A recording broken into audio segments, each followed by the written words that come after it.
बिस्मिल्लाहिर्रहमानिर्रहीम। अस्सलामु अलैकुम वरहमतुल्लाहि वबरकातुहू। हज़रत मूसा अलैहिस्सलाम जब कोहे तूर पर अल्लाह ताला की ज़ियारत फरमाते तो आप अलैहिस्सलाम के चेहरे मुबारक पर ऐसी कवी चमक रहती थी कि चेहरे मुबारक पर नकाब के बावजूद जो भी आप अलैहिस्सलाम की तरफ देखता उसकी आंखों की बिनाई खत्म हो जाती। आप अलैहिस्सलाम ने अल्लाह ताला से अर्ज की कि मुझे ऐसा निकाब अता फरमाइए जो इस कवी नूर का सितर बन जाए और आपकी मखलूक की आंखों को नुकसान ना पहुँचे। हुक्म खुदाबंदी जारी हुआ कि अपने इस कंबल का निकाब बना लो जो कोहे तूर पर आपके जिस्म मुबारक पर था, जिसने तूर की तजल्ली का तहम्मुल किया हुआ है।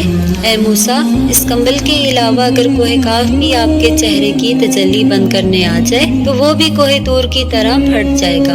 अलगर्ज जब हजरत मूसा अलैहिस्सलाम ने बगैर नकाब के लोगों को अपना चेहरा दिखाने से मना फरमा दिया, हजरत मूसा अलैहिस्सलाम की अहलिया हजरत सफूरा अलैहिस्सलाम आपके हुस्ने नबुवत पर आशिक थी।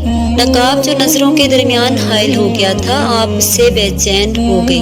जब बेकरारी बढ़ गई तो आप अलैहिस्सलाम ने पहले एक आंख से हजरत मूसा अलैहिस्सलाम के चेहरे के नूर को देखा। इससे उनकी इस आंख की बिनाई जाती रही। इसके बाद भी उनकी बेकरारी खत्म न हुई। दिल और आंखों की तलब मजीद बढ़ गई। तजल्लियाती तूर का नजारा हजरत मूसा अलैहिस्सलाम के चेहरे पर देखने के लिए दूसरी आंख भी खोल दी। यूं इस आंख की बिनाई भी जाती रही। हजरत सफूरा अलैहिस्सलाम से एक औरत ने पूछा, क्या तुम्हें अपनी आंखों के बेनूर हो जाने पर कोई हसरत, कोई रंज व मलाल है? आशिका सिद्दीका हजरत सफूरा अलैहिस्सलाम ने फरमाया, मुझे तो ये हसरत है ऐसी 100,000 आंखें और भी अता हो जाएं, मैं इन सबको महबूब के चेहरे मुबारक पर कुर्बान कर दूं। मजीद फरमाया, मेरी आंखों से नूर तो चला गया मगर मेरी आंखों के खलकों में मूसा अलैहिस्सलाम के चेहरे का खास नूर समा गया है। हक ताला को हजरत सफूरा अलैहिस्सलाम का ये मकाम इश्क, सच्ची चाहत, तड़प, दिल और आंखों की तलब पसंद आ गई। खजाने गैब से फिर उनकी आंखों को ऐसी बिनाई का नूर और तहम्मुल बख्श दिया गया जिससे वो हजरत मूसा अलैहिस्सलाम के चेहरे तबां को देखा करती थी। अल्लाह ताला हमें भी वो तड़प और जज्बा अता फरमाए जो हमें दुनियावी ख्वाहिशात से निकाल कर अपने और अपने महबूब हजरत मोहम्मद मुस्तफ़ा सल्लल्लाहु अलैहि वसल्लम के करीब कर दे और रोज़े क़यामत हमारी निजात का जरिया बन जाए। आमीन सुम्मा आमीन।